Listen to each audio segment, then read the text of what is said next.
Good evening. Today is Sunday, December 12th, 2025. I'm Rich Stevens, and this is the Cold Take.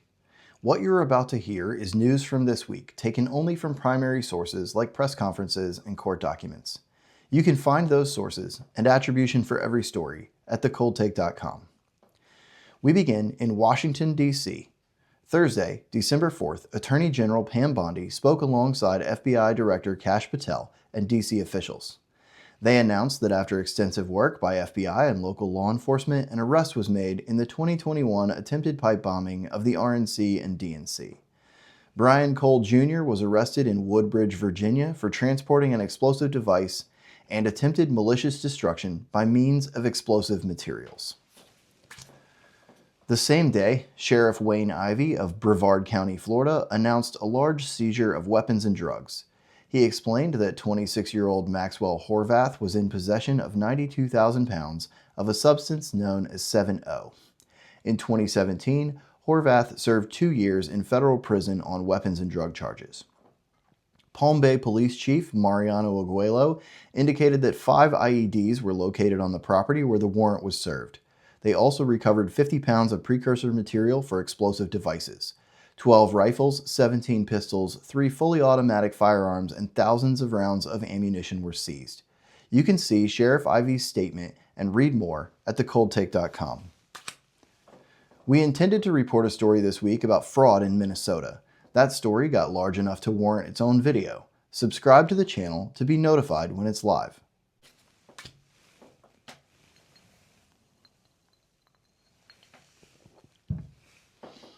Moving to politics, Wednesday, December 3rd, President Trump announced a pardon for Democrat Congressman Henry Cuellar. Indicted in 2024 on counts of money laundering, conspiracy, and bribery, his trial was set to begin next year. The president asserted that he was targeted for speaking out against open borders.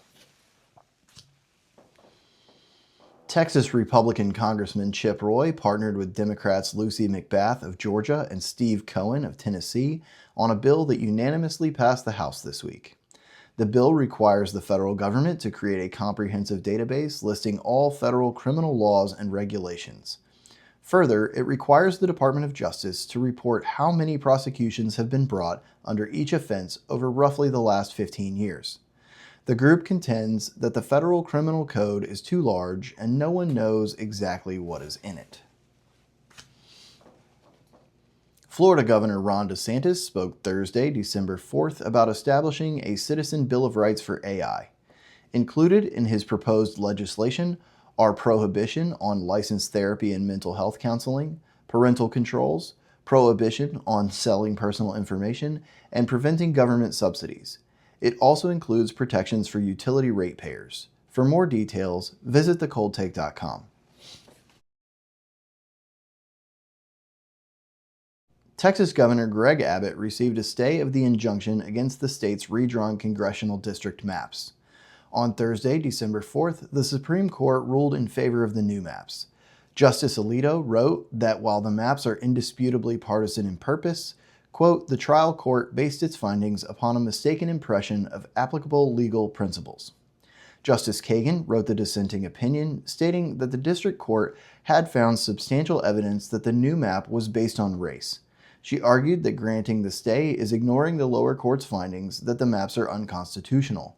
The Supreme Court's full statement is available at thecoldtake.com. On December 1st, the White House launched what they are calling a media bias portal. The stated purpose of the site is to identify and catalog, quote, fake news stories alongside facts. The following day, the White House began soliciting tips from the public via whitehouse.org/bias tips.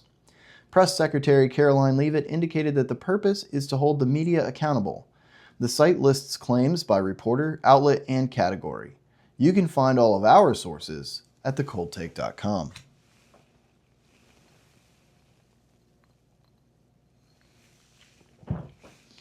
In finance, markets posted modest gains this week. The Dow Jones Industrial Average gained 238 points to close at 47,954. The S&P 500 rose 213 points to close at 23,578. NASDAQ added 21 points, finishing the week at 6870. and gold is $4,227 per ounce. That's $9 more than last week. This week, Michael and Susan Dell were invited to the White House to announce a $6.25 billion charitable commitment to American families through the new Trump Accounts program.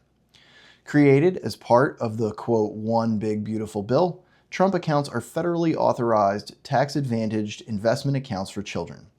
Any child under 18 can open one, and eligible Americans born between 2025 and 2028 will receive a one-time $1,000 federal deposit.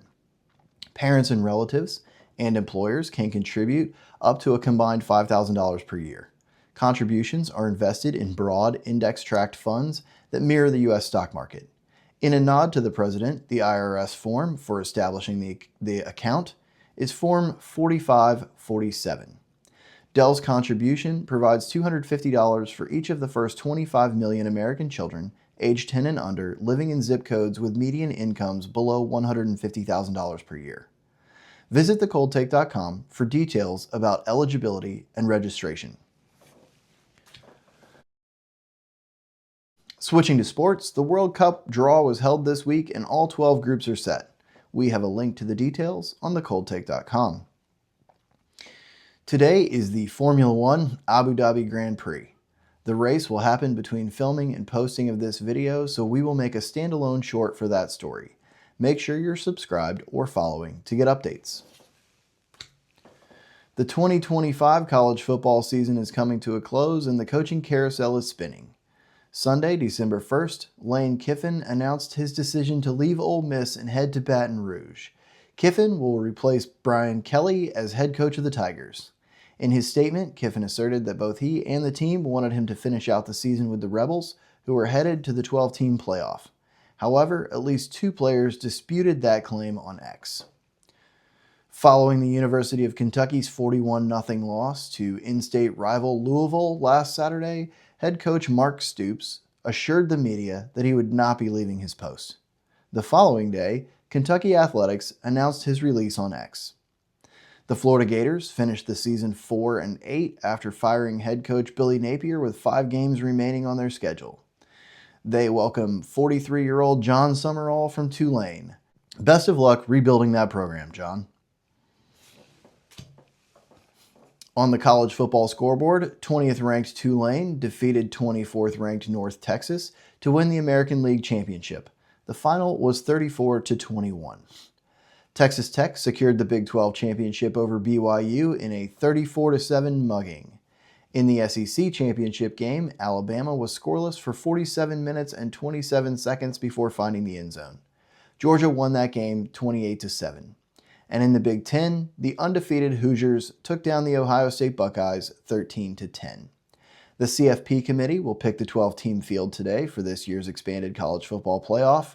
We may make a special video featuring expanded complaints about deserving teams being left out. And like it or not, that's what happened. I'm Rich Stevens, and this has been The Cold Take.